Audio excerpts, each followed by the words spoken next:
Una emoción que se convierte en pasión deja de ser nuestra, nos posee.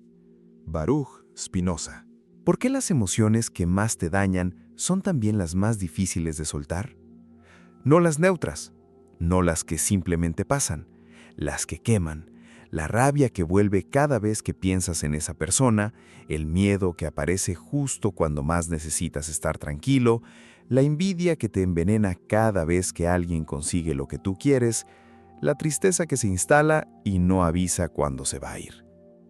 Sabes que te hacen daño, lo sabes con una claridad que no requiere análisis, y sin embargo, ahí están, volviendo, instalándose, ocupando espacio, tomando decisiones por ti antes de que puedas intervenir. Y lo más extraño no es que aparezcan, es que en algún nivel no quieres que se vayan. La rabia se siente como justicia, el miedo se siente como prudencia, la envidia se siente como ambición, la tristeza se siente como lealtad a algo que se perdió. Cada emoción destructiva viene disfrazada de algo que parece necesario, de algo que parece tuyo.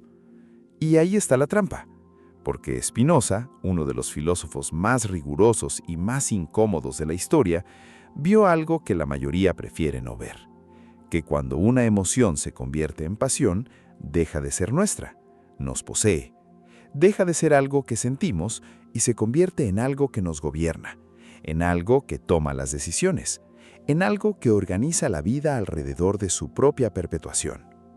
Y la pregunta que Spinoza dedicó su obra a responder no era cómo suprimir las emociones, era algo más difícil y más honesto que eso. Era cómo dejar de ser su esclavo. Baruch Spinoza nació en Ámsterdam en 1632, en el seno de una familia judía sefardí que había huido de la Inquisición portuguesa. Desde joven mostró una inteligencia que incomodaba a todos los que lo rodeaban. A los 26 años fue excomulgado de su comunidad con la condena más severa que el judaísmo de su época podía emitir. Ningún miembro de la comunidad podía hablar con él, acercarse a él, leerlo ni estar bajo el mismo techo que él. Nadie sabe con certeza qué hizo exactamente para merecer esa condena, pero los que lo han estudiado tienen una teoría bastante sólida. Dijo la verdad cuando la verdad era incómoda, y lo siguió haciendo el resto de su vida. Spinoza vivió solo, pulió lentes ópticos para sobrevivir, rechazó una cátedra en la Universidad de Heidelberg porque no quería comprometer su libertad de pensamiento. Murió a los 44 años, probablemente de tuberculosis agravada por el polvo de vidrio que inhalaba en su taller, dejando una obra que tardó décadas en ser comprendida y siglos en ser apreciada en su verdadera dimensión. Su obra más importante se llama Ética y está escrita en formato geométrico, como si fuera matemática. Definiciones, axiomas, proposiciones, demostraciones, como si las verdades sobre el alma humana pudieran probarse con la misma rigurosidad con que se prueban los teoremas. Y en esa obra hay una parte que se llama de la servidumbre humana, y ahí es donde Spinoza hace algo que nadie antes había hecho con tanta claridad. Spinoza dijo que la mayoría de los seres humanos no son libres, no porque haya alguien que los encadene, sino porque son esclavos de sus propios afectos, de sus propias emociones, de las pasiones que los mueven sin que ellos lo elijan. Para Spinoza, la diferencia entre una emoción y una pasión no era de intensidad, era de origen. Una emoción activa es algo que surge de tu propia comprensión. Una pasión es algo que te ocurre desde afuera, que entra en ti a través de lo que percibes del mundo, que te mueve sin que hayas elegido moverte. Y la mayoría de lo que llamamos vida emocional, decía Spinoza, es pasión, es reacción, es el efecto que las cosas externas producen en nosotros sin que hayamos intervenido como causa. Alguien dice algo y sientes rabia. Alguien consigue algo y sientes envidia. Algo amenaza tu seguridad y sientes miedo. No elegiste sentir eso, ocurrió. Y si no hay comprensión de la por qué ocurrió, si no hay entendimiento de la cadena de causas que produjo ese efecto, entonces esa emoción te gobierna. Toma tus decisiones, organiza tu comportamiento, define cómo vas a pasar las próximas horas o los próximos años. Eso es la servidumbre, no las cadenas de un amo externo, la esclavitud interior de quien es movido por fuerzas que no comprende y por tanto no puede gobernar. Y Spinoza tenía una convicción que era al mismo tiempo una promesa y una exigencia, que la libertad no viene de suprimir las emociones, viene de comprenderlas, porque lo que comprendes pierde su poder de gobernarte. No desaparece, pero ya no te posee. Spinoza identificó algo que la neurociencia moderna ha confirmado siglos después, que las emociones no son simplemente sentimientos, son programas, son narrativas, son mecanismos complejos que tienen su propia lógica, su propia historia, su propio interés en perpetuarse. Y la razón por la que las emociones más dañinas son también las más difíciles de soltar no es un misterio, es una mecánica. La rabia, por ejemplo, no es solo enojo, es una evaluación. Es la mente diciéndote que algo injusto ocurrió, que alguien te dañó, que hay una deuda que no fue saldada. Y mientras esa evaluación permanezca activa, mientras la historia de la injusticia siga contándose, la rabia tiene razón de existir. Es la guardiana de la historia. Y soltar la rabia siente como traicionar la historia. El miedo no es solo angustia, es una predicción. Es la mente proyectando un futuro donde algo malo ocurre y preparando al cuerpo para responder a ese futuro imaginado como si ya fuera real. Y mientras esa predicción parezca plausible, mientras el futuro temido siga siendo posible, el miedo tiene razón de existir. Soltarlo siente como ingenuidad, como bajar la guardia en el momento equivocado. La envidia no es solo deseo del bien ajeno, es una comparación. Es la mente midiendo la distancia entre donde estás y donde crees que deberías estar, usando a otro como vara de medida.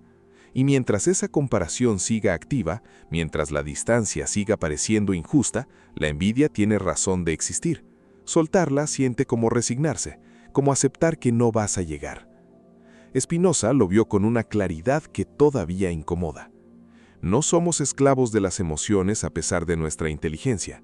Somos esclavos de las emociones a través de nuestra inteligencia, porque la inteligencia construye los argumentos que justifican la permanencia de la pasión, construye las narrativas que le dan sentido, y cada vez que la narrativa se cuenta, la pasión se refuerza, se vuelve más real, más necesaria, más difícil de cuestionar. ¿Cuántas veces has repasado mentalmente la escena de una injusticia que te hicieron, no para resolverla, simplemente porque tu mente volvió sola?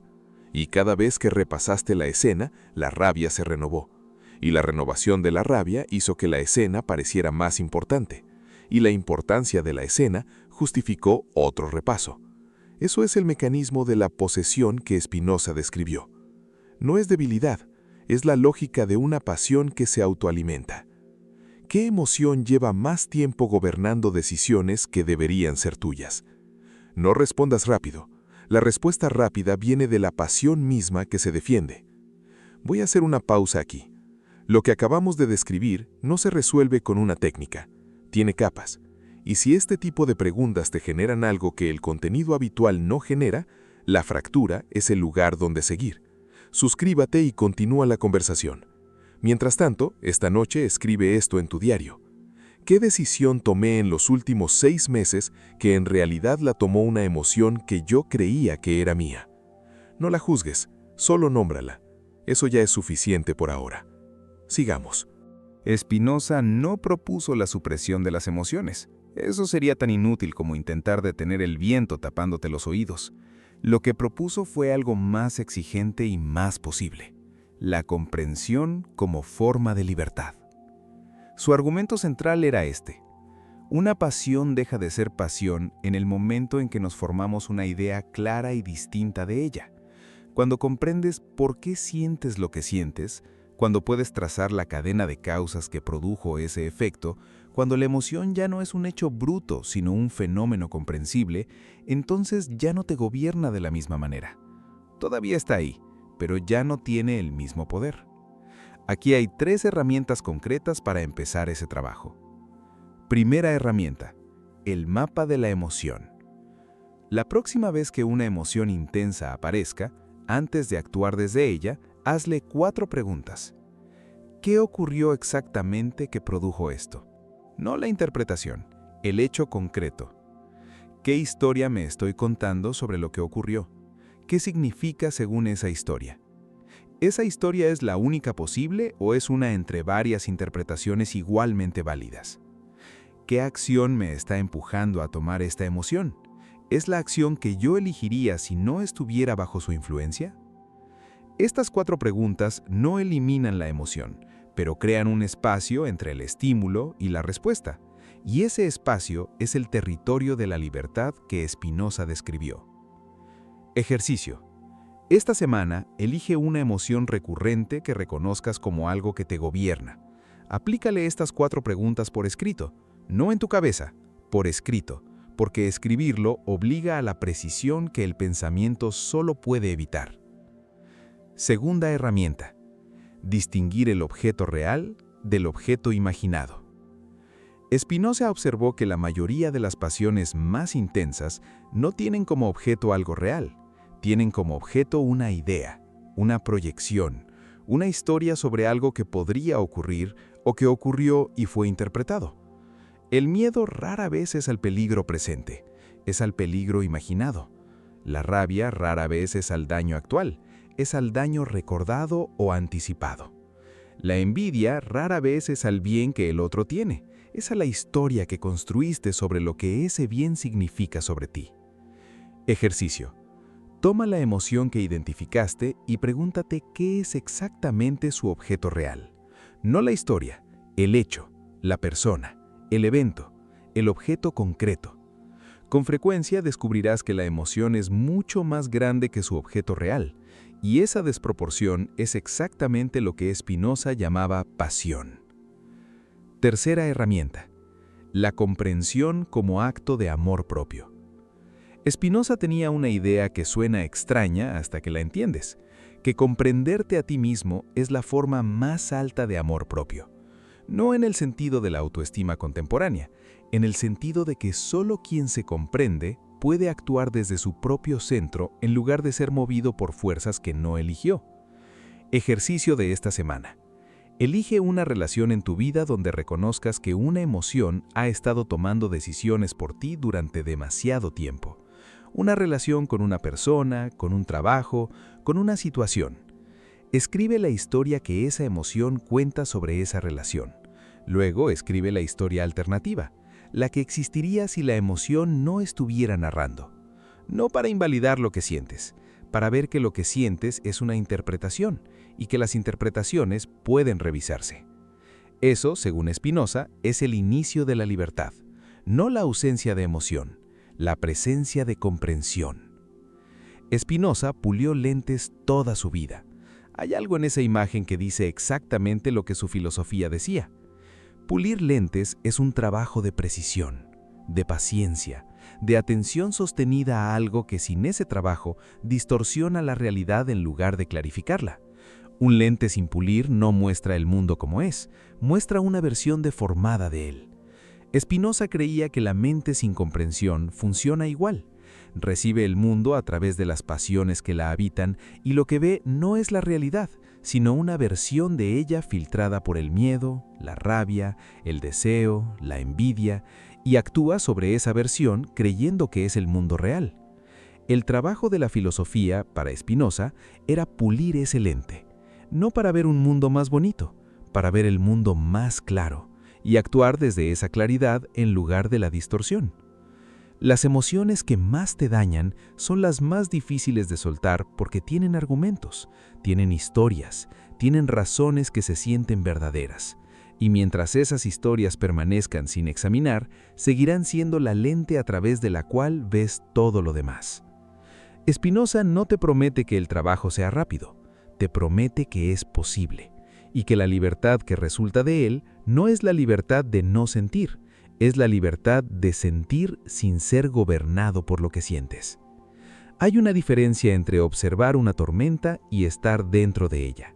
Spinoza pasó su vida entera aprendiendo a observar, no desde la distancia fría de quien no siente, desde la altura comprensiva de quien siente y comprende al mismo tiempo. Eso es lo que ofrece. No paz, comprensión. Y en la comprensión, si se trabaja de verdad, algo que se parece mucho a la libertad. Este canal no existe para anestesiarte. No existe para darte frases bonitas que duren 5 minutos. Existe para mostrarte las verdades que casi nadie quiere mirar de frente. Si prefieres una verdad incómoda antes que una mentira tranquilizadora, suscríbete, porque lo que viene no es contenido para distraerte, es contenido para despertarte.